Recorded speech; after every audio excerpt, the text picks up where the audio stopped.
Pues muy buenos días tengan todas y todos ustedes. Es para mí un placer estar aquí moderando este evento sobre la presentación, no nada más de un libro, sino de dos. Tenemos un combo de libros que edita y publica el PUEG, que es el Centro de Estudios Universitarios de Género de la UNAM, Programa Universitario de Estudios de Género de la UNAM. Y tengo el placer de tener a mi lado a mujeres académicas, todas ellas expertas en temas de derechos de las mujeres, de violencia y de estudios de la problemática en nuestro país y a nivel internacional también.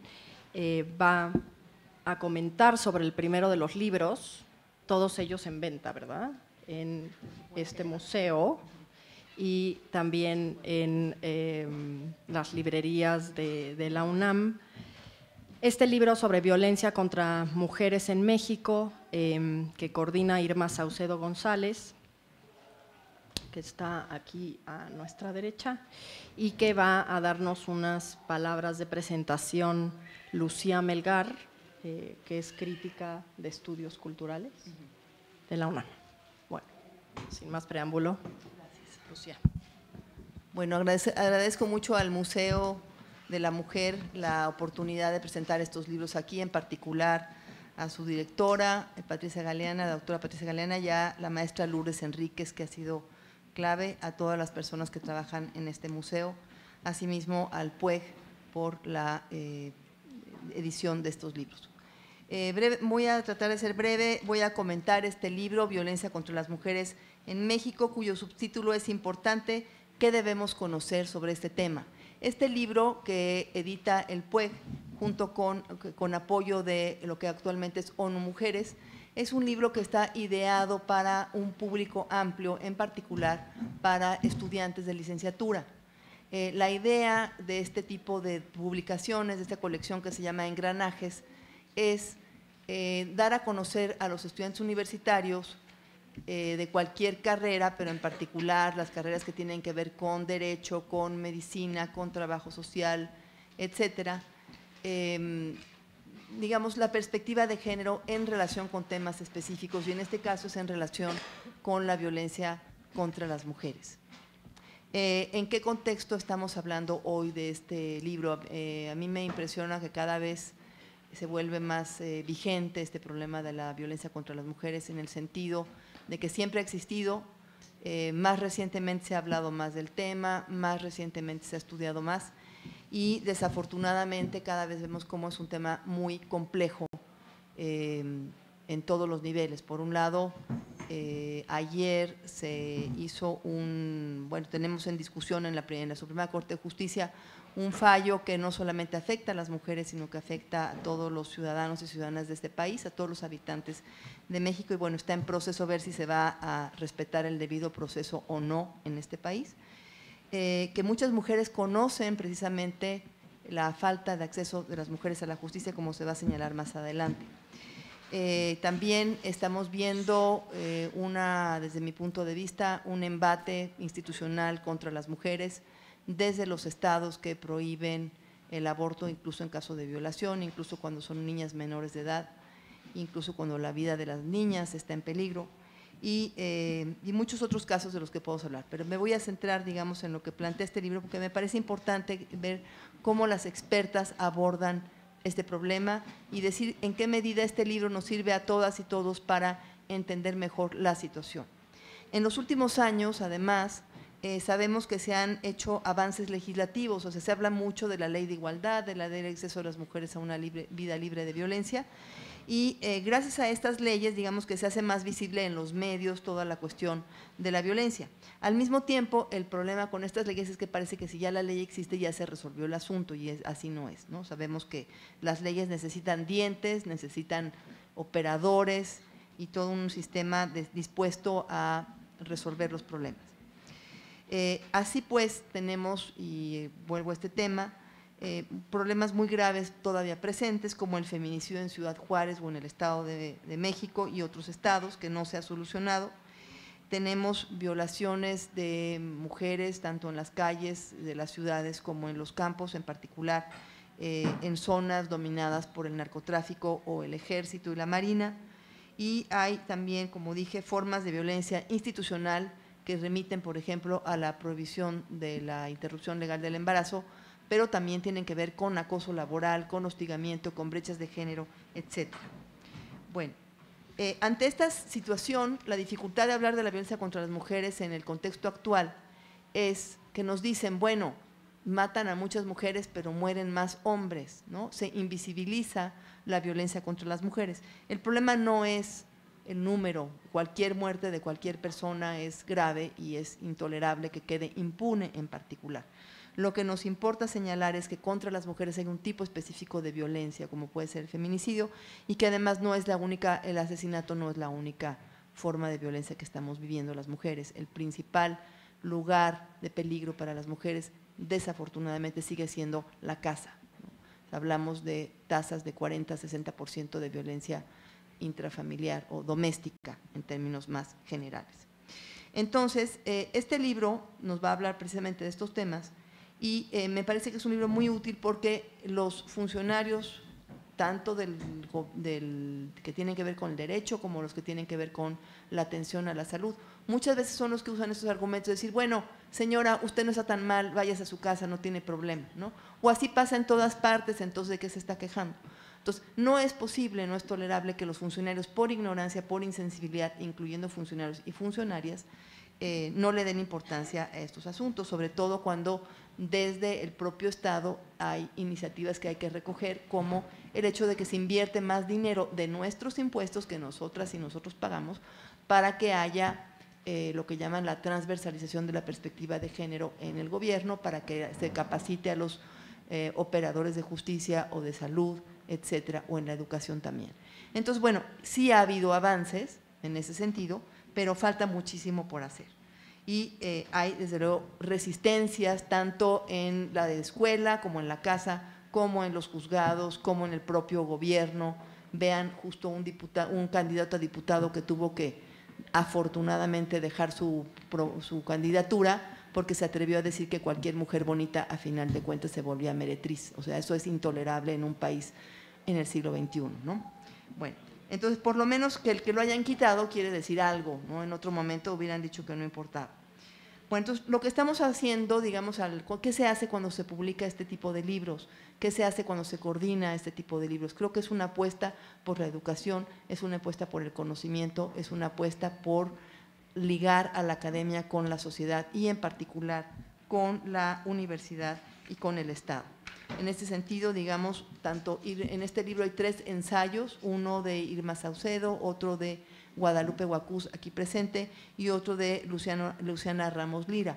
Cada una de ellas nos habla desde una disciplina diferente, una desde la sociología, desde la antropología y desde la psicología.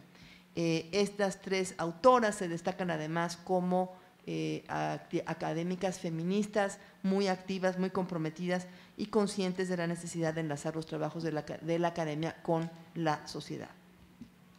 Violencia contra las mujeres en México, ¿qué debemos conocer sobre este tema? Responde a la propuesta del PUEC, y cito, de ofrecer información y conocimiento básico sobre el fenómeno que pueda ser utilizado por los futuros profesionales que ahora cursan la licenciatura y que algún día serán quienes brinden atención cara a cara, como explica Irma Saucedo en su prólogo.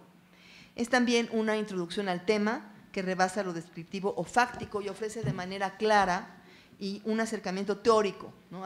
No es nada más datos, o sea, también una forma de pensar, una propuesta, una lectura desde la complejidad y desde el modelo ecológico y la perspectiva de género, de tal modo que puede interesar y ser útil tanto para un público amplio que quiere entender mejor la violencia en su dinámica y efectos, como para quienes nos dedicamos a la educación y hemos necesitado desde ese tiempo lecturas centradas en México que nos permitan transmitir, digamos, datos, información de México a quienes quieren acercarse a estudiar el tema de la violencia contra las mujeres en México. En este sentido, este libro es muy valioso y muy agradecible. ¿Qué es lo que según este libro debemos conocer sobre el tema de la violencia contra las mujeres en México? ¿Qué es esa violencia? ¿Cómo se desarrolla y qué efectos tiene? qué debemos saber, sobre todo, para entenderla, por un lado, y en lo posible para frenarla, prevenirla, evitarla o, en su defecto, castigarla. La organización del libro adelanta una parte importante de la respuesta. Para enfrentar esta violencia y dar atención a las víctimas es preciso entender de qué se trata, ¿no? Saber de qué estamos hablando, mediante una serie de definiciones y datos que nos permitan captar la problemática y hacer un diagnóstico de la situación, como sugiere Irma Saucedo. Es muy importante este punto de poder saber qué es lo que está pasando en el país y en cada situación, ¿no? Se requiere también entender la violencia contra las mujeres como violencia de género, o sea, lo que estaba diciendo antes, una violencia específica. Por ejemplo, cuando hay pensemos en Atenco, ¿no? Que es un caso muy claro de violencia contra una multitud y de violencia sexualizada contra las mujeres. O sea, cuando meten a las mujeres a los camiones, no nada más las golpean, sino que abusan de ellas sexualmente. Ese es un tema importante, digamos, de lo que es la violencia de género contra las mujeres. Y es también un fenómeno complejo que requiere un acercamiento interdisciplinario, o sea, por eso este cruce de disciplinas, para ver y analizar sus distintas aristas y elaborar estrategias también complejas para prevenirla y eliminarla. Los enfoques más importantes en este sentido, y esto hay que recalcarlo, son el de salud, el del sistema de impartición de justicia y el de los derechos humanos. Por último, algunas de las manifestaciones de esta violencia, que ilustra Luciana Ramos Lira en particular, muestran la gravedad del fenómeno y sus repercusiones. Por ejemplo, cuando hablamos de los efectos de la violencia doméstica, no solamente estamos hablando de que las personas indirectamente afectadas en ese momento sufren un efecto de dolor físico, mental, psicológico, económico, etcétera, sino que si hay niños, por ejemplo, bueno, aparte de que la propia mujer, por ejemplo, si hablamos de violencia contra las mujeres, están van a padecer las consecuencias de un trauma psicológico, los niños que crecen en un ambiente de violencia también son afectados, y no solamente psicológicamente. Nos habla Luciana Ramos Lira de que ya hay estudios que muestran que el cerebro de los niños está afectado también, el desarrollo neurológico se afecta por vivir en contextos de violencia. Y eso es muy grave si pensamos que no solamente estamos viviendo en México contextos de violencia doméstica, sino contextos de violencia generalizada, criminal, en muchas partes del país, incluso en la Ciudad de México. La violencia doméstica contra mujeres, niños y niñas incluye la violencia y el abuso sexual infantil y la violación por la pareja o conocidos y desconocidos. Todas estas acciones violentas dañan a mujeres y niñas, y desde luego la dinámica de intensificación de esta violencia también impacta a largo plazo. En particular, el abuso infantil contra los niños es lo que afecta su desarrollo neurológico. Ante esto tenemos que preguntarnos qué está pasando ya, ¿no? Y qué pasará de aquí a 10 años con las niñas, niños y jóvenes que viven la violencia extrema como víctimas directas o indirectas en muchas zonas del país, o con quienes están viviendo toda clase de violencia en la casa, en la escuela y en el barrio, porque desafortunadamente la violencia no es algo aislado. Muchas veces se habla, por ejemplo, del bullying en las escuelas, pero el bullying en las escuelas tiene antecedentes en otra parte, ¿no?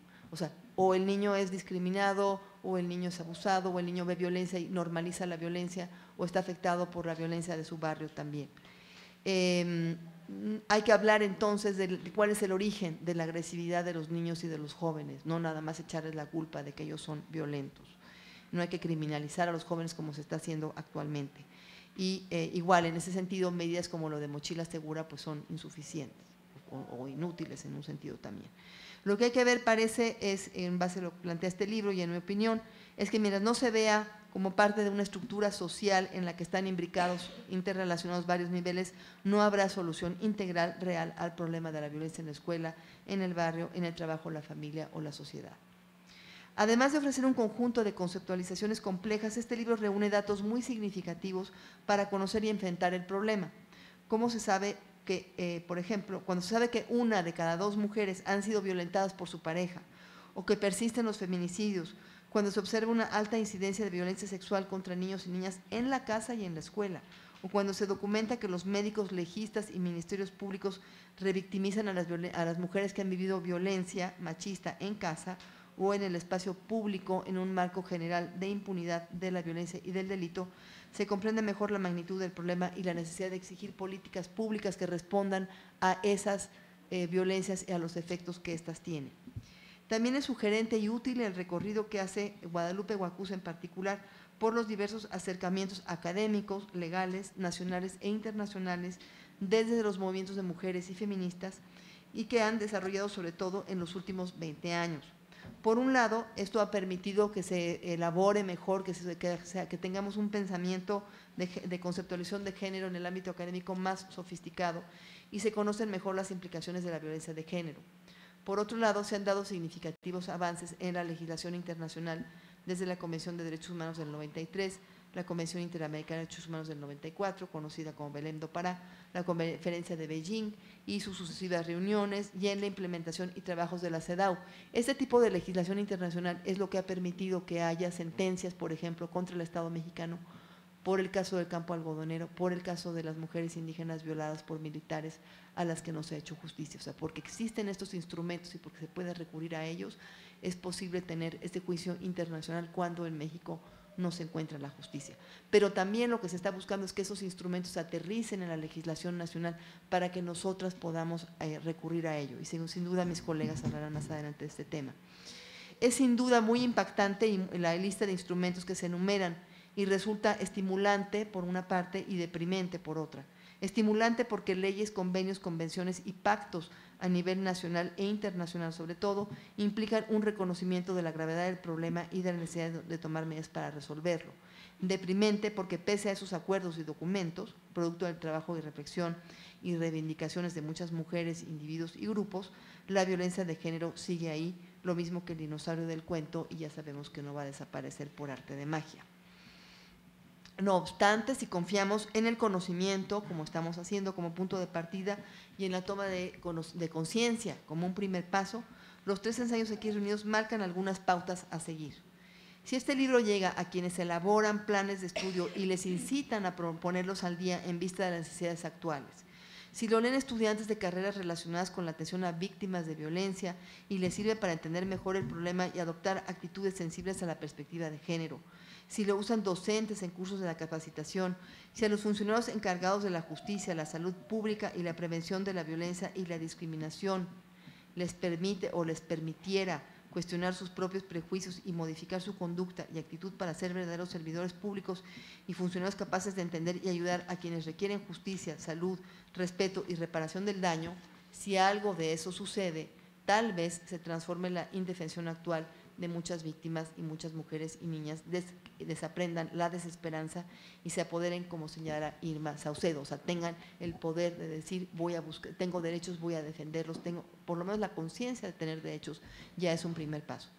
En todo caso, queda claro después de leer estos ensayos que es preciso reconocer y saber tratar la violencia de género, combatirla y en lo posible eliminarla, para que niñas, niños y mujeres desarrollen su potencial como seres humanos creativos y autónomos, y todas y todos podamos vivir en casas, escuelas, instituciones menos violentas y ojalá también en un país más justo, más igualitario y en paz.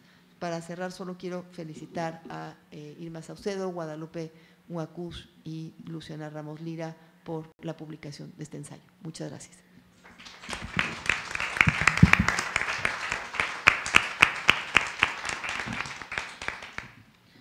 Bueno, pues muchas gracias, Lucía, por estas palabras. Creo que tienes mucha razón. Estos libros, porque ahora vamos al segundo, que se titula ¿Y usted cree tener derechos?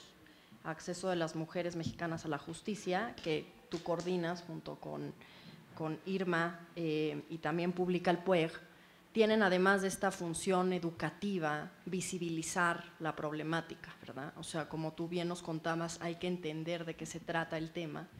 Hay que entender también qué es esto del acceso de las mujeres a la justicia, qué significa que tengamos leyes que nos dicen que hay debidos procesos y cómo estamos en el país. Entonces también son una especie de termómetro de cómo está la situación.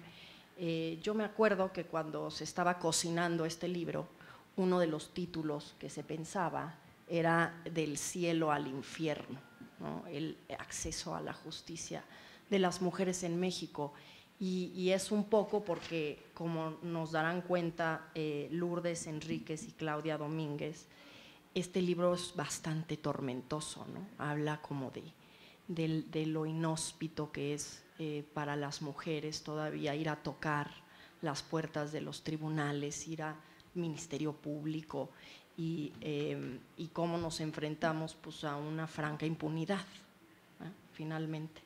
Entonces, pues sí, es un libro que ustedes verán que trae amplias cuotas de frustración y autopsias en las páginas. Entonces, bueno, la primera persona que nos hablará de lo que significa esta creencia mexicana de que tenemos derechos, ¿verdad? Porque parece ser más una creencia, nos parecemos en eso a las religiosas, ¿verdad? Una creencia que una implementación real de la Constitución o de los tratados o de las leyes que nos dicen que tenemos estos derechos. Entonces, bueno, va a hablar primero Lourdes Enríquez, que es abogada y maestra en Filosofía del Derecho de la UNAM. Ella es asesora del Programa Universitario de Estudios de Género en el área de extensión y vinculación e integrante del Seminario Permanente de Investigación, Alteridad y Exclusiones de la Facultad de Filosofía y Letras de la UNAM. Muchas gracias, Lourdes. Te paso esto. Bueno, pues muchas gracias, buenas tardes, estoy muy contenta de estar aquí, gracias por su presencia y por estar interesados en estos temas aquí en el Museo de la Mujer. Antes que nada, pues quiero agradecer a las autoras y felicitarlas, tanto a Lucía Melgar como a Irma Saucedo y a todas las autoras y el autor que hicieron posible este libro. En realidad ya es la cuarta vez que se presenta este libro en la academia. Bueno, siento un gran compromiso porque se ha presentado desde en el Instituto de Investigaciones Jurídicas de la UNAM. Lo han presentado abogadas penalistas, lo han presentado el doctor Valadez, constitucionalista, una compañera, Lucía Rafael, que es abogada, pero que escribió un texto muy conmovedor desde las letras, desde todo esto que implica pues la transgresión en el cuerpo de las mujeres, legislar sobre el cuerpo de las mujeres, utilizarlas como campo de batalla, como lucha política, que tiene que ver con la violencia. Y bueno, realmente yo creo que este libro tiene que seguirse presentando, contrario de lo que en alguna ocasión decía Irma Saucedo, yo creo que tiene que estar tanto en la academia como en la función pública, como ante las autoridades, se tiene que utilizar no solo como un libro de texto para la capacitación, sino como un libro de consulta, y realmente está escrito en una forma en que lo podemos entender todas y todos, ¿no? Tanto la academia como la gente interesada en el tema, como quien nada más quiere saber de un solo aspecto, que sería, por ejemplo, el feminicidio, o como el crimen atroz contra esta indígena de Zongolica.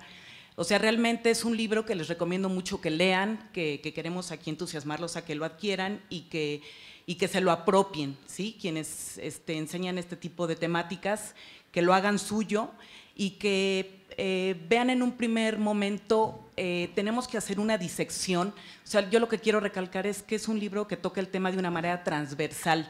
Es como decía hace ratito Alma Luz, hace una disección como si fuera un bisturí, porque hace una representación analógica de lo que es la violencia contra las mujeres. No estamos hablando ahorita del discurso de los derechos humanos, de lo que nos dicen los organismos internacionales, sino que estamos realmente hablando de qué significa el que sea tan naturalizada, tan normalizada la violencia contra las mujeres, cómo podemos irnos a un análisis genealógico, como diría Nietzsche, cómo podemos irnos a las fuerzas del poder que hicieron posible la situación de las mujeres desde una normativa religiosa que pasa a las normativas morales y que de ahí viene a nuestros códigos, a nuestras leyes escritas, a nuestra norma jurídica que es obligatoria, que es punitiva, que es general. Sí, entonces es el ir entendiendo, es un libro obviamente en el campo de lo filosófico jurídico, pero que tiene también que ver con la interdisciplina. Las autoras y el autor están haciendo un estudio que yo creo que es muy benéfico para la parte jurídica del acceso a las mujeres a la justicia, del debido proceso que ya comentaba Lucía, porque sin la interdisciplina y sin la transdisciplina no podemos entender lo que pasa con las mujeres. Y es un libro que se sitúa, diría yo, en el campo de las estrategias de resistencia, porque si bien nos ayuda a un litigio estratégico para poder llevar a las mujeres a que puedan tener, como dice uno de los textos, que es de Lucía Melgar, un poquito de justicia en este campo de la violencia contra las mujeres, este texto nos lleva a usar, por un lado, el litigio dentro del sistema jurídico, pero por otro lado podemos actuar desde la resistencia, desde los pequeños grupos que están en la marginalidad, en la parte alternativa, cómo podemos ir trabajando estos temas. Si bien estamos hablando desde lo jurídico, en este foro del PUEG, que da origen al libro, dentro del programa de estudios de género se abrió una línea de investigación que es acceso a las mujeres a la justicia, el cual fue titular Lucia Melgar durante 2 o 3 años, y se hicieron varios foros donde algunos de los autores del libro estuvieron presentes y se recogen varias de las ponencias que se hablaron ahí. Ahora, yo diría que este libro toca algo importantísimo, si nos vamos a los derechos humanos de las mujeres, los principios y los fundamentos de los derechos humanos. O sea, por un lado, los principios, me imagino que ustedes ya han oído hablar de esto, que a veces es como una perorrata que cansa, ¿no? ¿Cuáles son los principios? La indivisibilidad, la interdependencia, que los derechos humanos son realmente lo único que pudiéramos tener como universal, porque ya todas las normas que vienen desde los ordenamientos religiosos, desde los ordenamientos morales, desde estas cuestiones relativas, pasan a hacerse a un lado en el momento en que tenemos los derechos humanos como absolutos, ¿sí? Es realmente como humanidad el único absoluto que podemos tener. Ahora, la forma en que yo pienso que podemos ubicar los principios y fundamentos de los derechos humanos es realmente cuando una mujer víctima de violencia, y sobre todo de violencia sexual, por poner un ejemplo, o de violencia intrafamiliar, accede a que se le haga justicia. Es aquí donde podemos visibilizar o ver más transparente el que los derechos humanos de las mujeres no pueden ni dividirse, ni tener las mujeres unos derechos sí y otros derechos no, y sobre todo los fundamentos de los derechos humanos, ¿no? Que uno de ellos pues es la justicia, de lo que estamos hablando ahorita, y que tiene que ver con el principio de igualdad y no discriminación, ¿sí? Entonces, yendo ya al libro, pues desde su título es muy sugerente, ¿no? Una pregunta: ¿cree usted tener derechos? Acceso de las mujeres a la justicia, que realmente esta violencia de género, donde el bien jurídico a tutelar es la integridad y la seguridad de las mujeres, pero es la integridad y la seguridad tanto física como psicológica, como sexual, ¿sí? Entonces, ¿creemos tener derechos? Si ustedes se preguntan qué derechos tenemos, yo creo que gran parte de las personas que estamos aquí presentes no conocemos exactamente todos los derechos que se han ido ganando progresivamente, históricamente. No les voy a hacer aquí una historia de los derechos humanos, pero ha costado muchísima sangre, muchísimas luchas, el ir ganando derechos en papel, ¿no? Que es una de las partes que hablan algunas de las autoras, principalmente Alma Luz Beltrán, que ahorita les voy a hablar del texto de ella, ¿no? Entonces, ¿tenemos derechos o no tenemos derechos? ¿Cuáles son los principios de los derechos, sobre todo de los derechos humanos de las mujeres? Y yo creo que un libro como este da cuenta de una academia comprometida con este tipo de fenómenos. La UNAM, que es una universidad pública que tiene un compromiso social y que a través del programa de Universidad de Estudios de Género, a través de esta área de acceso a las mujeres a la justicia, está dando cuenta de un fenómeno que sucede en la vida real, no nada más en los derechos en papel, en lo que se ha ido ganando en los instrumentos jurídicos, sino en la vida real de las mujeres, ¿sí? ¿Qué está sucediendo? Como comentan en uno de los textos Guadalupe Guacús e Irma Saucedo, ellas dan ejemplos de lo que pasa con casos empíricos, de lo que pasa realmente en el cuerpo de las mujeres, mucho más allá de los discursos que vienen de la parte jurídica tanto internacional como nacional. Entonces, bueno, en un principio, en este discurso teórico que va de lo teórico a la evidencia empírica, Irma Saucedo nos hace una introducción del libro. Ahí nos sitúa en qué se ha ido ganando, sobre todo en el sistema interamericano de derechos humanos, en la Organización de Estados Americanos. Ella da cuenta de que a nivel de la ONU se han ganado varias convenciones que en particular tutelan los derechos de las mujeres. A raíz de la Declaración Universal de los Derechos de las Mujeres seguía habiendo violencia y discriminación contra las mujeres, y sobre todo no tenían ni autonomía, ni libertad, ni sexual, ni reproductiva. Entonces, ¿cómo se han ido ganando ese tipo de convenciones especializadas en los derechos de las mujeres? Cómo, si ya nos vamos a la Organización de Estados Americanos, se logró un instrumento que se dirige exclusivamente a la violencia contra las mujeres, dice prevenir, sancionar y erradicar la violencia contra las mujeres, que es una pregunta que yo creo que nos tenemos que hacer. ¿En algún momento se podrá erradicar la violencia contra las mujeres? Ajá. Es una convención que se le llama Belém do Pará porque se hizo en una ciudad brasileña que lleva ese nombre. Entonces, Irma nos sitúa en estos instrumentos internacionales que se han ido ganando, nos lleva a cómo se ha hecho esa armonización legislativa en nuestro marco jurídico, cómo se han traído las convenciones firmadas por México, que se obliga a ir implementando dentro de sus leyes locales, pero cómo esto no da cuenta en la vida real de las mujeres, ¿no? En la vida cotidiana de las mujeres, cómo las mujeres, sobre todo las mujeres más vulnerables, más marginadas, más pobres, están fuera de este ámbito, todas pues los pasos terribles que tienen que pasar las mujeres para conseguir justicia. Una de las autoras nos habla en el ámbito de lo familiar, lo terrible que es el que una mujer pueda conseguir demostrar que hubo violencia intrafamiliar dentro de su matrimonio cuando está en un proceso de divorcio. Ella nos habla de que es un paraíso y es el cielo, todo lo que habla de las leyes en papel, de todo el sistema jurídico que se ha ido creando en papel, todas estas convenciones que les digo, algunos cambios que se han hecho en materia penal, en materia civil, en materia familiar, pero cómo el ir transitando por el sistema judicial ante los operadores de justicia es realmente un peregrinaje, y ella le llama a un tercer momento un infierno, el que las mujeres puedan llegar realmente a tener acceso a la justicia y en ámbitos tan específicos como materia familiar, ¿no? Entonces, el libro se divide en dos partes. La primera parte, la primera crítica mordaz que hace es una académica que hace una crítica de género, una crítica feminista, una crítica que algunas académicas llaman desde una postura a veces un poco radical, donde dice, ¿de qué estamos hablando? ¿Cómo las mujeres quieren valerse del sistema judicial para poder acceder a la justicia? Hace una crítica muy radical donde dice cómo que la ley, cómo que las normas jurídicas son neutras. Hay leyes y políticas públicas que discriminan de diferentes formas a las mujeres, y hay otras leyes, sobre todo en materia penal, en materia civil también, que realmente violentan a las mujeres. Francesca Gargalo, que bueno, yo la admiro mucho y que se atreve a escribir en un libro de estos, que va a ser principalmente pues, analizado desde operadores de justicia, que espero yo que empiecen a tener interés en este libro.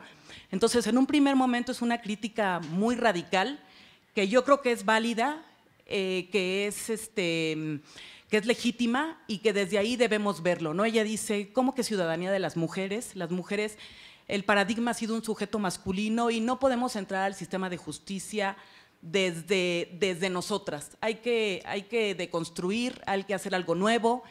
Este sistema, esta racionalidad androcéntrica o patriarcal, como se le ha llamado desde la teoría crítica feminista, es realmente basada en valores viriles, en valores de guerra, en valores de violencia.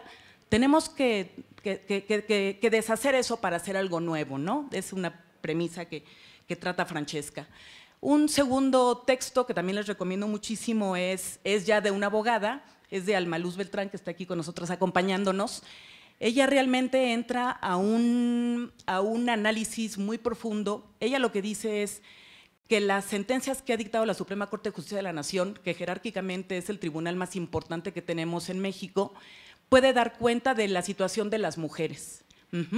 Entonces ella analiza varias de las sentencias, tanto en materia familiar como en materia de derechos reproductivos, en materia en cuanto a lo que se refiere a patrimonio.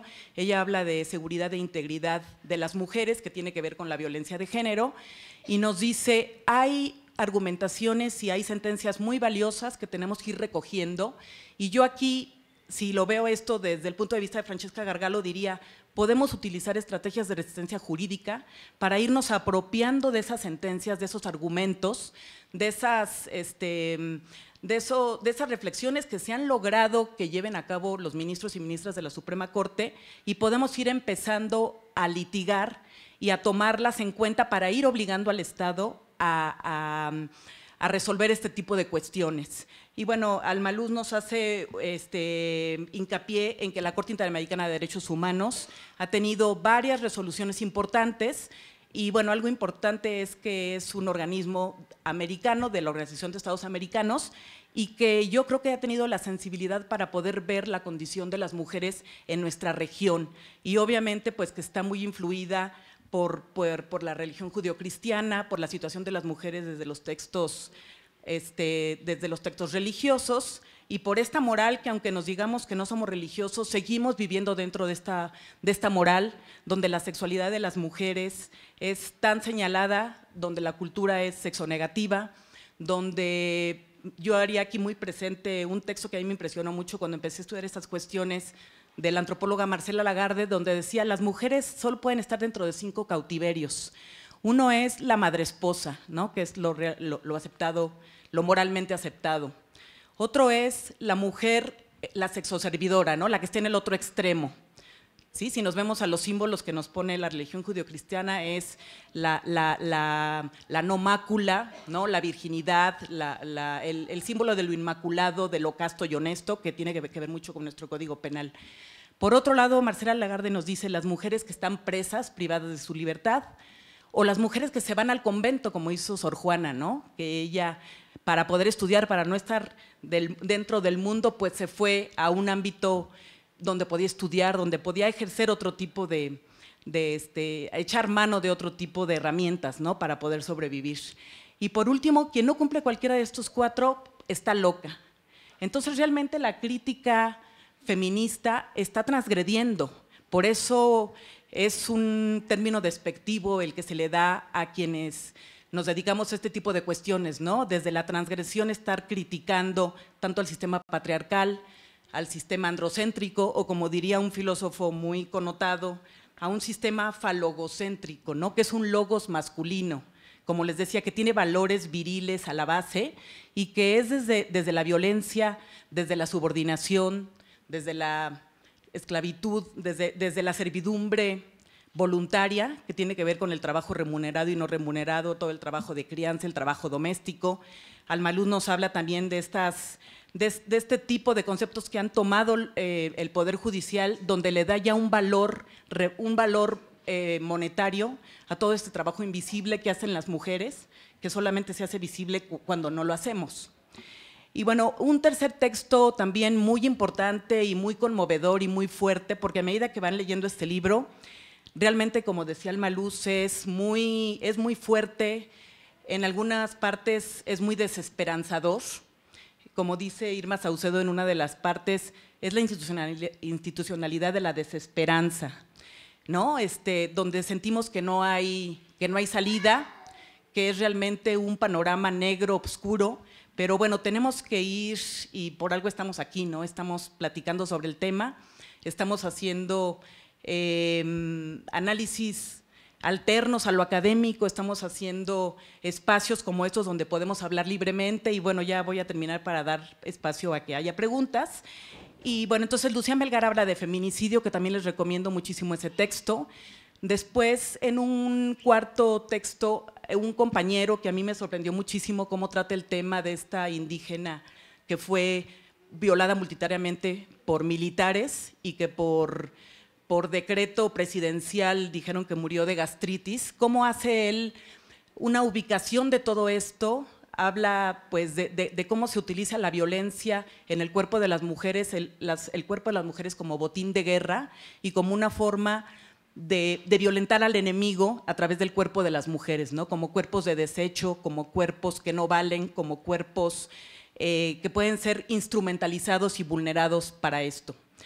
Un quinto texto es el de Irma Saucedo y Guadalupe Guacús, que están aquí presentes, que bueno, me gustó muchísimo cuando hablan de los guardianes de la justicia y cómo dicen que hay que complejizar este fenómeno de la violencia contra las mujeres. No podemos irnos a lo simple, a una vida libre de violencia y ya, sino que ellas se van desde a teorías de la física cuántica para salirnos del dualismo metafísico, de la lógica binaria y de irnos a una polivalencia o algo multívoco para entender este fenómeno tan pues tan arraigado en nosotros, que es la violencia contra las mujeres, que parte en un principio de la desobediencia a los ordenamientos patriarcales, podría yo ponerlo así simple, ¿no? Entonces nos hacen realmente una disección muy interesante, les recomiendo mucho que lean el texto de ellas. Luego viene un texto muy técnico de una abogada civilista. Ella habla de cómo la Ley de Acceso a las Mujeres a una Vida Libre de Violencia, que es parte de la armonización de estas convenciones internacionales que ha firmado México, cómo es una ley que se ha criticado mucho porque no tiene sanciones, le dicen no tiene dientes, es hecho por antropólogas. Ella dice, las medidas de protección que esta ley dicta realmente no se pueden aplicar en un caso, por ejemplo, de violencia intrafamiliar como causal para un divorcio.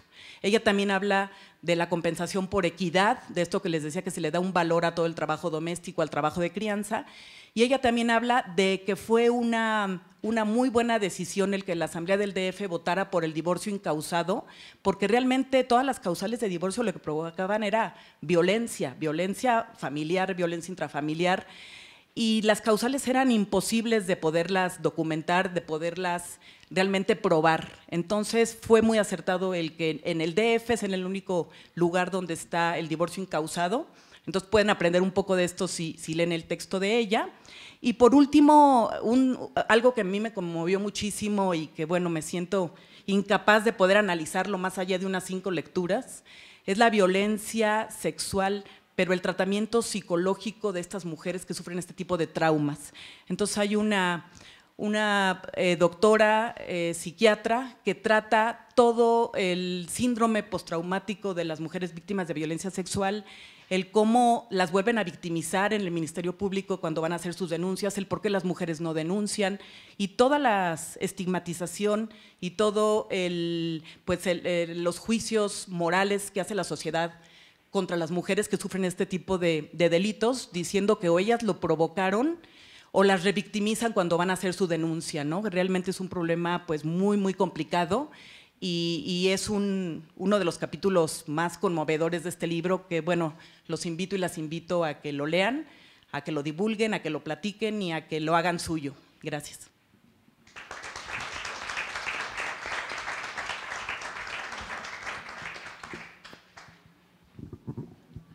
Pues muchas gracias, Lourdes, por esta brillante exposición que has hecho de la estructura del libro y de la narrativa que tiene. Como moderadora me voy a apropiar medio minuto de la palabra.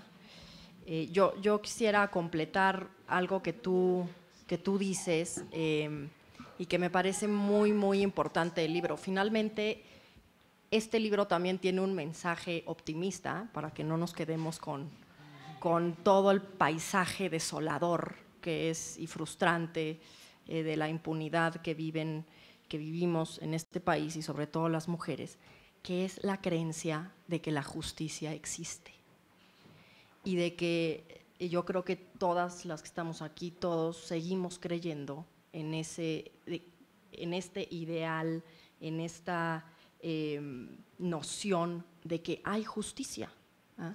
Y si bien este es una fotografía de lo negativo, que es la injusticia, es porque hay algo que existe en positivo, que es la justicia. Y finalmente, rescatando un poco lo que decía Lourdes, la Comisión Interamericana de Derechos Humanos empezó a hacer la Relatoría de las Mujeres, empezó a hacer justo estudios de acceso a la justicia de las víctimas de violencia y considera la comisión que el acceso a la justicia, que es algo que también se dice en este libro en las primeras páginas, es la primera línea de defensa de los derechos, ¿no? O sea, el que a uno no lo puedan arrestar sin una orden judicial competente es una garantía que tenemos para que no pasen injusticias en el país, el que a una persona la tengan que juzgar, aunque sea una persona secuestradora,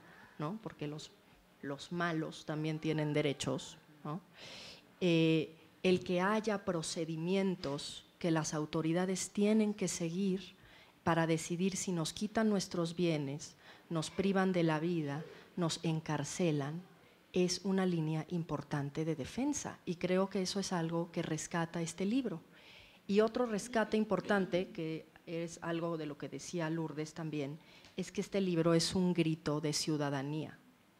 En el momento en que pensemos que nuestro sistema de justicia habla de cómo nos trata el gobierno o cómo nos pensamos como ciudadanas en el país, pues va a ser un brinco importante.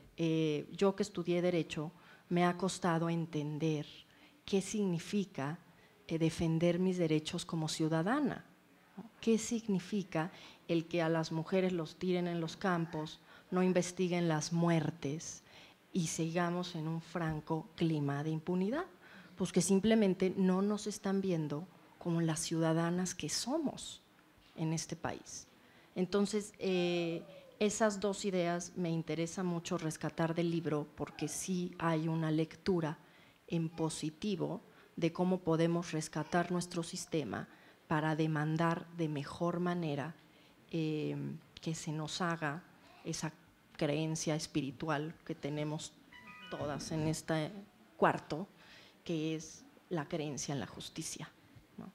Y bueno, para continuar, voy a presentar a Claudia Domínguez Hernández y la voy a presentar como el último punto que puso en la lista, que ella es una feminista desde que tiene uso de razón.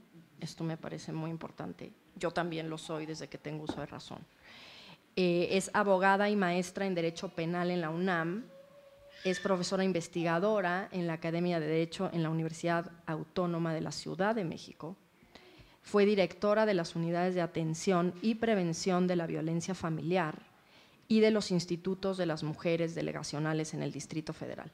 Es consultora independiente e integrante de Justicia, Género y Ciudadanía. Muchísimas gracias por estar aquí, Claudia.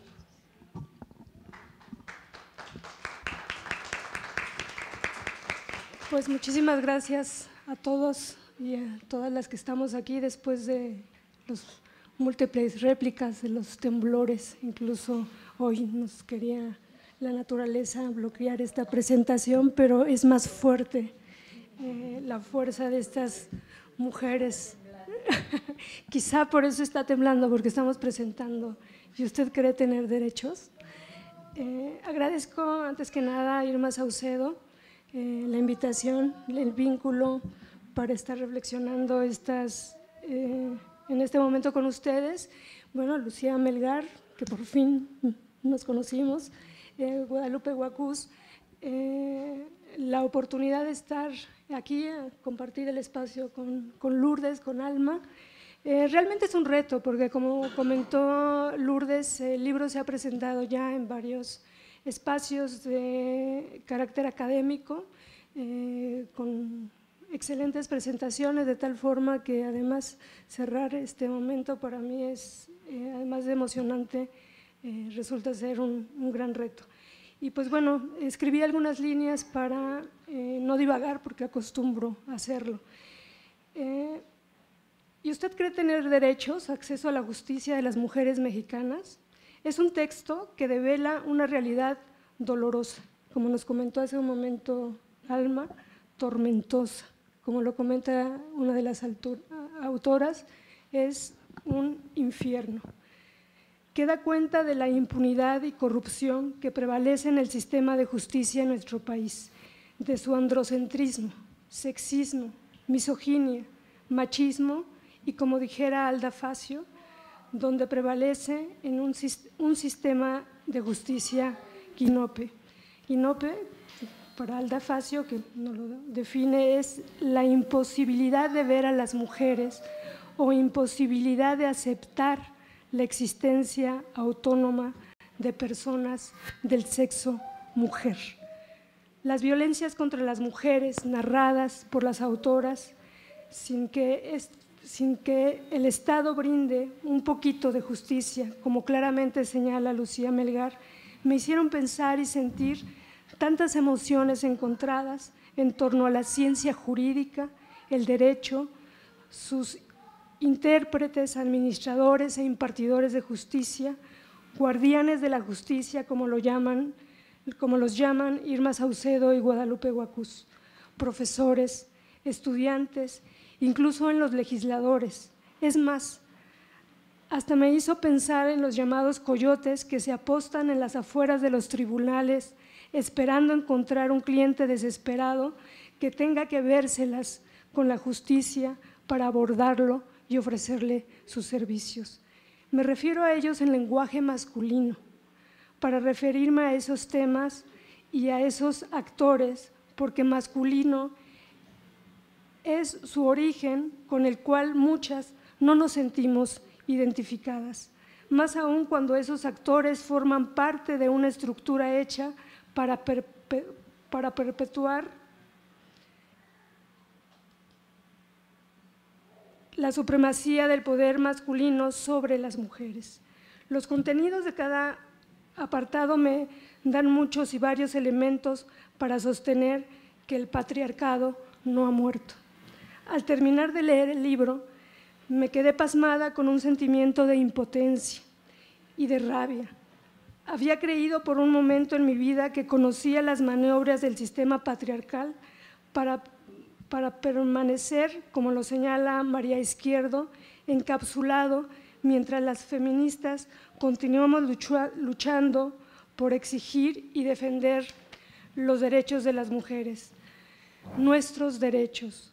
Junto con algunas complicidades con diversas miradas de mujeres, me angustiaba que México se encontraba muy atrasado en la reflexión sobre los temas, sobre el tema de feminismos, género y derecho, frente a las reflexiones de las colegas en Latinoamérica, como Lorena Fries, Aide Virgen, Cristina Mota o Macarena Sáenz, Alda Facio, por mencionar solo algunas. Cuando me encuentro con este texto que me explica un porqué del silencio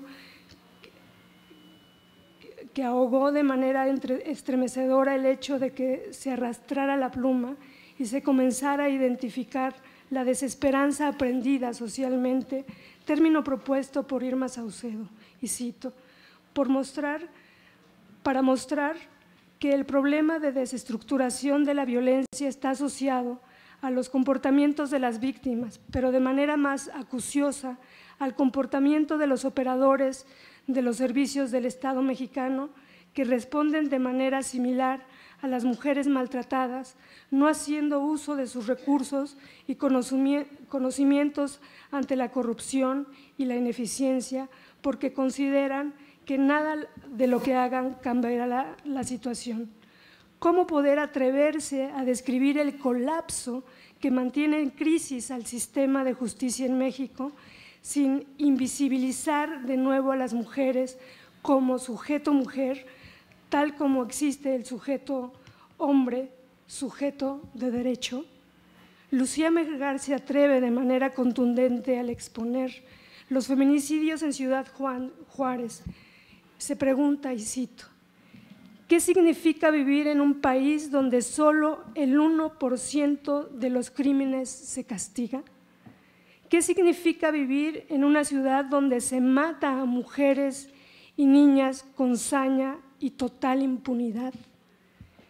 ¿Qué pasa cuando se busca un poquito de justicia y transcurre el tiempo sin recibir siquiera un poquito de verdad?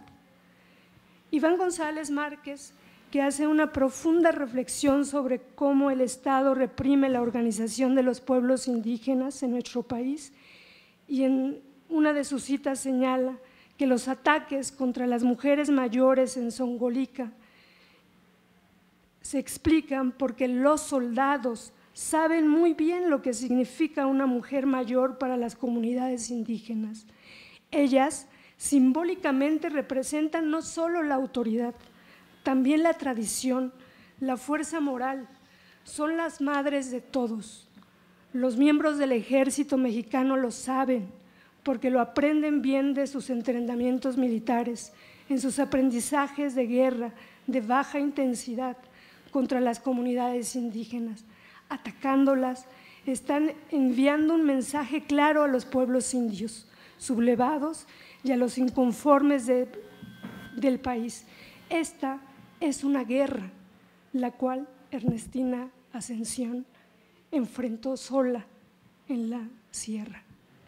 Irma Saucedo y Guadalupe Guacús hacen un llamado urgente sobre el acceso a la justicia para las mujeres que se encuentran en una situación de violencia, pues esta, cito, pues esta debe ser objeto de un debate que rebase el análisis de las leyes y normativas específicas y tienda a integrar todos los factores que interactúan en el ámbito de la Procuración de Justicia mexicano, desde los aspectos teóricos hasta las subjetividades de los operadores del sistema, porque son estos actores quienes de facto detentan la función de guardianes que deciden si las mujeres entran y bajo qué condiciones al largo proceso de la búsqueda de justicia en el sistema, la procuración de justicia en el caso de delitos sexuales. Me parece que si hacemos ahorita una charla sobre las experiencias que a lo mejor en lo personal algún familiar o alguna conocida ha tenido cuando ha acudido ante el Ministerio Público, cuando ha solicitado los servicios de un abogado defensor de oficio, cuando ha estado enfrente de un juez, podremos entender exactamente bien lo que Irma Saucedo y Guadalupe Guacús nos señalan claramente en este texto. María Antonieta Magallón describe las medidas de protección para las mujeres víctimas de violencia y el tortuoso camino para que finalmente éstas sean negadas, a pesar de que esta es una de las figuras más novedosas que actualmente tenemos las mujeres como un instrumento al cual recurrir para poder hacer valer nuestros derechos. Realmente vale la pena leerlo, aunque es un texto bastante técnico, vale la pena leerlo para conocer el alcance de estas medidas. Luciana Ramos no nos deja dudas. Queríamos datos duros, ella no los da. 1 de cada 3 mujeres ha sufrido alguna forma de violencia sexual en su vida. 57% de las víctimas reconoció que no había referido a nadie lo ocurrido y solamente el 16% denunció legalmente. Explica que el 68% de la población víctima de una agresión sexual está expuesta al menos a un suceso susceptible de generar un trauma. Por ello es importante realizar el diagnóstico sobre el estrés postraumático de víctimas de violencia, mismo que puede ser una prueba en las periciales legales y prevenir la atención psicológica y psiquiátrica. Y ahora agregaríamos el síndrome de Estocolmo, profundamente analizado por Irma Saucedo, e incluso tenemos ya varias egresadas de las universidades con estudios de las mujeres que valdría la pena ofrecer estos peritajes como pruebas en estudios de la mujer, en género, incluso en sociología y evaluaciones estadísticas, en fin. Alma Luz Beltrán nos hace una radiografía de los derechos humanos de las mujeres en México, un apartado de consulta obligada para conocer los criterios de la Suprema Corte de Justicia en torno a casos de mujeres que demandan justicia. Hay una situación, las mujeres no son las que promueven, son las instituciones y empresas que se ven afectadas. No obstante, el catálogo es importantísimo, no lo hace ver Alma Luz Beltrán. Y es importantísimo para la argumentación jurídica en la defensa de los derechos de las mujeres vinculadas a un litigio. Finalmente cito a Francesca Gargallo y decidí terminar con lo que viene siendo en el libro el primer capítulo, porque efectivamente hace un análisis bastante radical sobre el tema y con el cual coincido al 100%. Las mujeres en la modernidad occidental aspiraron y luego fueron ciudadanas, aunque hoy son desciudadanizadas por las prácticas políticas de organización social del Estado. Su reclamo por la justicia, por tanto, lo constituyen para revertir su exclusión y se reorganizan para reivindicar lo que intuyen les pertenece por derecho propio. No obstante, al no existir aún un sujeto mujer en relación al reconocimiento y reciprocidad con el sujeto masculino. Es decir, al no existir dos sujetos de ciudadanía, intentan usar la misma ley que las margina para alcanzar una justicia que, al fin de cuentas, es la negación de toda la marginación. Las mujeres nunca seremos sujetos de derecho en un sistema patriarcal. El sistema de justicia está atravesado por un problema ético, al igual que toda la sociedad. Por ello hago una oda a la rebeldía, citando a Margarita Pisano y haciendo alusión a su libro En un cierto desparpajo. La rebeldía es libre, se conecta con lo no condicionado. Rebeldía tiene toda la potencialidad de lo humano de crear, de imaginar, de proyectar. Es una energía infinita y transformadora. La rebeldía es el comienzo de la libertad. La rebeldía es una dimensión de la toma de conciencia. Rebeldía exponen y me provocan Gargalo, Beltrán, Melgar, González, Saucedo, Guacús, Magallón y Ramos, de quienes esperamos el segundo tomo y el tercero, y demás. Pensamos que se vuelvan, como ya lo ha sugerido Lucía Rafael, un texto obligado en las universidades y en las academias de Derecho. Muchas gracias.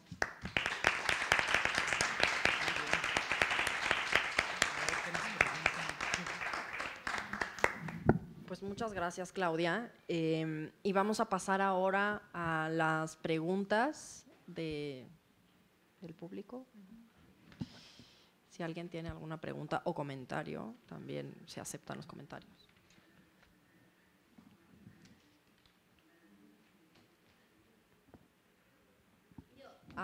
Sí. Bueno, yo un comentario, igual no he leído el libro, pero sin embargo la presentación que han hecho hoy, como ya quiero irme a enterrarme, si me fuera posible, para terminarlo. Y creo que es un libro que cae justo en un momento donde se hace tan necesario poder tener más elementos de lectura y donde es tan importante, como se decía, ese diálogo entre las disciplinas para poder entender, ¿no? Y también para poder entendernos más nuestra condición de mujer, que no el hecho de ser mujer nos da a poder entender lo que es cuando se habla del género. Entonces creo que sí, es un gran aporte y pues enhorabuena y gracias por hacer este tipo de trabajo. Muchas gracias. Sí. Mi nombre es Ivonne, de la revista La Genara, también de La Voz. Respecto a la cuestión de justicia y acerca de los ministerios públicos, ¿en algún momento se ha pensado en conformar algún ministerio público realmente capacitado que sea hecho de mujeres, trabajado por mujeres, que las mujeres sean las que te reciban? ¿Ha habido alguna vez intención de hacer algún ministerio público con perspectiva de género? No tengo conocimiento de eso. Te contestará la más joven de todas. Sí, claro que sí. Tuvimos un gran debate hace casi 25 años, fui parte de ese debate. Fue la época en que había más activismo feminista, de profesionales, o sea que teníamos un movimiento más vivo, podría yo decir. Desde CLADEM y desde los espacios de debate de las feministas en Brasil, en Argentina, en México, que nos juntábamos a debatir estos temas, surgió el tema de tener ministerios públicos especializados o ¿no? Fiscalías de las mujeres o cualquiera de todas las variantes que se han intentado en el continente. Yo personalmente no he estado de acuerdo porque creo que el tema, cuando lo ves con el tema de poder, lo que hace es volverte a marginar. Y ese es el gran tema de cómo el poder se repite hasta el infinito para marginarnos. Y afortunadamente para mí, Jacqueline Pitangui de Brasil hizo el análisis de lo que había pasado con las comisarías de mujeres y se empezó a repetir ese análisis en Chile, que era muy claro. O sea, una vez que construyes una fiscalía de mujeres, es el espacio marginal a donde mandan a quien no quieren, como pasa en el Ministerio Público, en la Fiscalía de Sexuales, ¿no? O en el CABI. O sea, ¿a quién mandan? Pues a quienes quieren castigar en el sistema.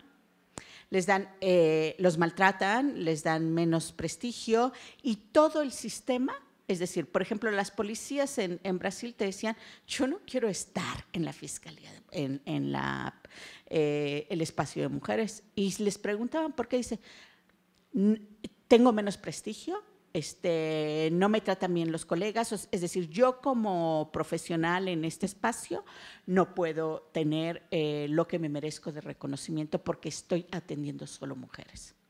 Entonces, para mí es muy importante como recordar este tema, o sea, creo que tenemos una falsa ilusión de que si solo apartamos a las mujeres o solo nos concentramos en ellas o no sé qué, algo bueno va a pasar, pasan cosas peores. Y yo creo que ese es un tema importante en términos, porque volvemos a marginar y a separar a las mujeres y la gran pregunta es cómo esta sociedad se hace cargo del respeto de las mujeres y cómo nosotras nos hacemos cargo de la defensa de nuestros derechos. O sea, hay una gran cantidad de política pública que se intenta establecer en todo el continente que tiene que ver con esa marginación. Por ejemplo, los autobuses para mujeres. Digo, fatal. Porque lo que no estamos promoviendo socialmente es el respeto a que las mujeres transiten en el transporte público y que las mujeres se defiendan y que no sé qué, o sea, entonces en ese sentido la argumentación puede ser a lo mejor como algo transitorio, puede ser, pero creo que cada vez necesitamos como más evaluaciones, al menos las que hay de estos lugares especializados. Lo que se ha encontrado es de que aparentemente, ¿por qué digo aparentemente? Porque hay que ver los datos de número de casos, ¿no? Sí hay una mejor atención, ¿por qué? Porque finalmente sí se van quedando quienes son sensibles y entonces atienden bien, pero ¿qué resulta? En el resto del sistema no.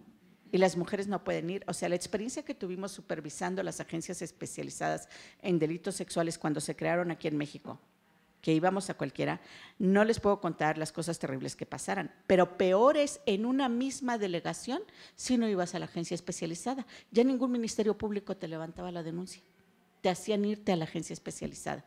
Entonces, todas estas cosas sí las hemos aprendido en el camino y creo que el tema de debate es ¿dónde y cómo está la eficiencia de esos espacios especializados solamente para las mujeres?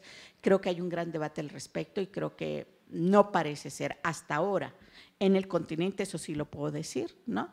Una respuesta para el acceso a la justicia de las mujeres.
Cierto. Oscar, me encantaría conocer si hay alguna institución en donde eso sí exista. No existe en el INMujeres, perdón, no existe en la universidad, perdón, no existe, o sea, no existe en la Procuraduría, o sea, lo puedo demostrar fehacientemente, eso no ha existido, no se ha dado una capacitación que tenga que ver con la perspectiva de género y realmente la transformación de la sociedad.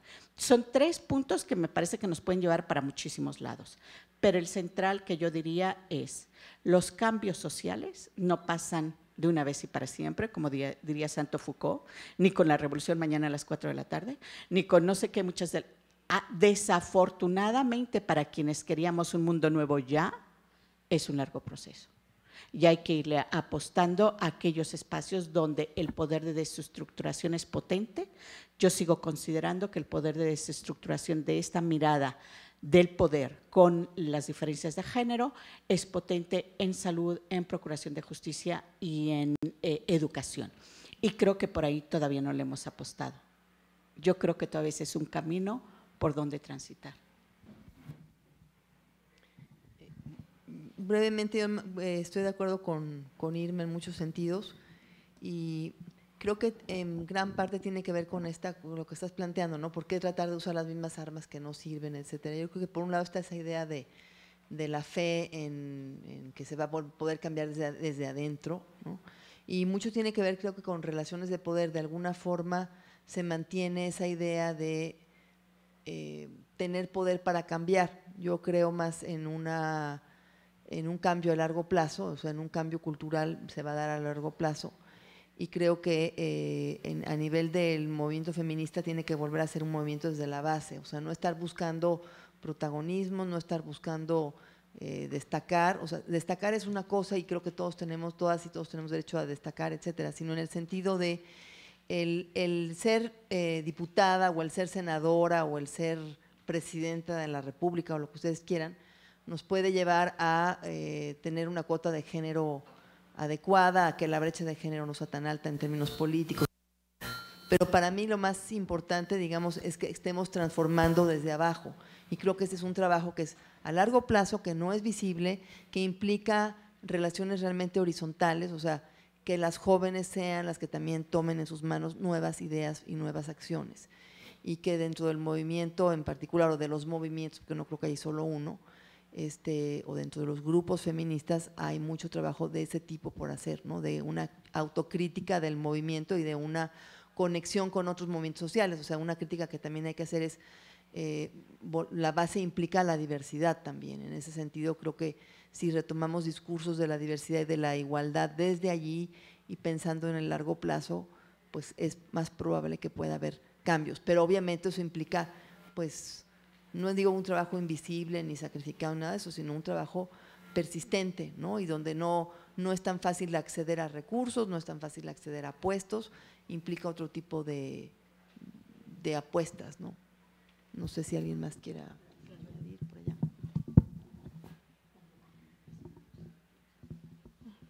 Bueno, yo referirme también a la necesidad de la autocrítica como feministas. Creo que tenemos que reconocer que en muchas cosas hemos avanzado, sí, por supuesto, y además entre esas cosas que hemos avanzado me parece que es este libro, ¿no? Yo soy abogada y créanme que va a ser el texto obligado que les daré a mis alumnos para que lo lean, y me encanta que además aquí haya la diversidad de la multidisciplina, ¿no? Salvo, si no estoy mal, solo Lupita Huacuz es abogada, pero me parece…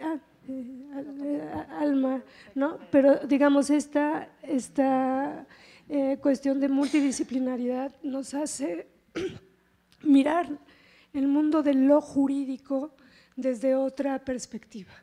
Y, afortunadamente. Sí, y yo sí creo, hace unos días hablaba con Irma, el proyecto del Código de Género, con esa digamos, responsabilidad o esa inquietud de redactar una ley desde la mirada de las mujeres. No sé si será una ley, no sé si será un código, pero es definir lo que necesitamos las mujeres, cómo las mujeres necesitamos que se resuelva el feminicidio, cómo las mujeres necesitamos que se atiendan los casos de violencia sexual, que se atiendan los casos de violencia familiar. En efecto, el sistema patriarcal, jurídico, sistema judicial, penal que tenemos, no nos ha dado respuesta a las mujeres. Entonces, a mí me parece que estos espacios de reflexión en México eran necesarios, muy necesarios, y me parece que sí, que hay que tener un impas para ubicar los errores que hemos tenido en el camino, como para, si tenemos que dar un giro de 360 grados, se dé. Ahora, otra de las cuestiones tremendas que nos afecta en todo el mundo es la corrupción. Yo no sé, yo me preguntaría si bajando los niveles de corrupción que existe en nuestro país, la cosa sería otra, nuestra realidad sería otra.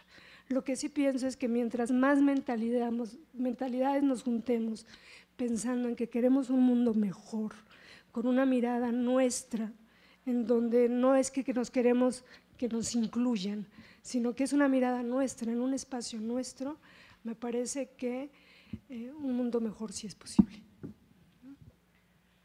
Y bueno, yo nada más añadiría que pues en el terreno de la justicia, de lo judicial, yo creo que tenemos que actuar desde la resistencia, desde las estrategias de resistencia, y yo creo que hay estrategias jurídicas de resistencia que pueden entrar y salir a lo gubernamental, desde una mirada, como decía Irma, desde Foucault.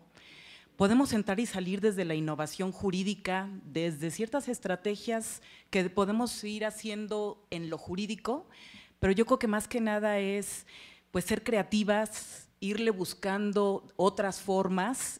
Yo creo que el haber logrado que en la Suprema Corte se copien textualmente algunos argumentos que se metieron en estas figuras de amicus, para mí es un gran avance. El que se haya podido en esta reforma constitucional, el artículo 24, que querían meter una reforma desde el Vaticano y el poder conservador, y que se le dio la vuelta sobre las rodillas.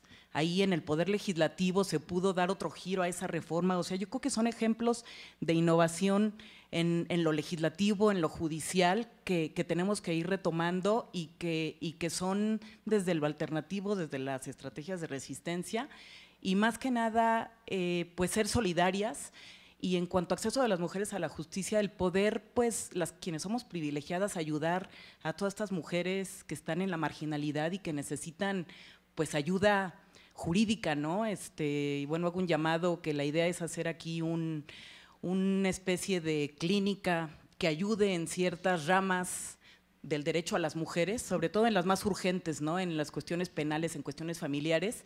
Creo que la solidaridad entre unas y otras es lo que tiene que ir avanzando en paralelo.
Bueno, pues muchas gracias por tu comentario. Creo que enuncias un debate muy añejo del feminismo, que es las políticas de la igualdad y la diferencia, y cómo entender nuestra diferencia también como una igualdad sustantiva, o sea, porque pues habrá diferencias que sí tengan que ser tomadas en cuenta y donde la ley tenga que distinguir justamente para lograr lo que tú dices, que no sea una igualdad ciega, o una igualdad formal, ¿no? Porque para unas cosas sí pedimos que nos traten diferente, no necesariamente para los camiones, pero sí cuando estamos embarazadas o cuando tenemos cargas reproductivas que hacen que tengamos, pues, o necesitemos un trato diferenciado, ¿no?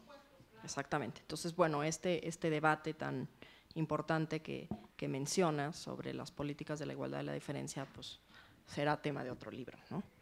Y para finalizar, pues, un comercial, porque toda presentación del libro requiere comerciales y finaliza con comerciales, es que el próximo jueves, misma hora, mismo canal, se va a presentar el libro de mismo horario, por eso sí, 12 del día, se va a presentar el libro La bifurcación del caos, reflexiones interdisciplinarias sobre violencia falocéntrica, al que también les invitamos, de Guadalupe Huacús, que tenemos aquí como invitada en la mesa y que desafortunadamente ya no nos puedo dar unas palabras.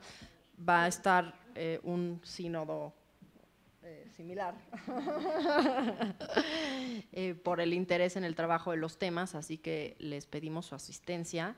Y yo también, porque soy gran amante de Sor Juana Inés de la Cruz, les invito a la noche de museo, el 28, a una lectura dramatizada sobre las obras de Sor Juana a las 7 de la noche, ¿no? Me parece, sí, aquí también me parece que el 28 de marzo es el aniversario del nacimiento de Sor Juana Inés de la Cruz. Entonces, pues muchísimas gracias y pues… El libro se vende aquí. ¿Los dos? Los dos. Se supone que sí, los dos allá abajo en la biblioteca. Lo atestiguaremos y si no podemos iniciar un proceso. Pues muchas gracias, muchas gracias. Gracias, Ana Luisa.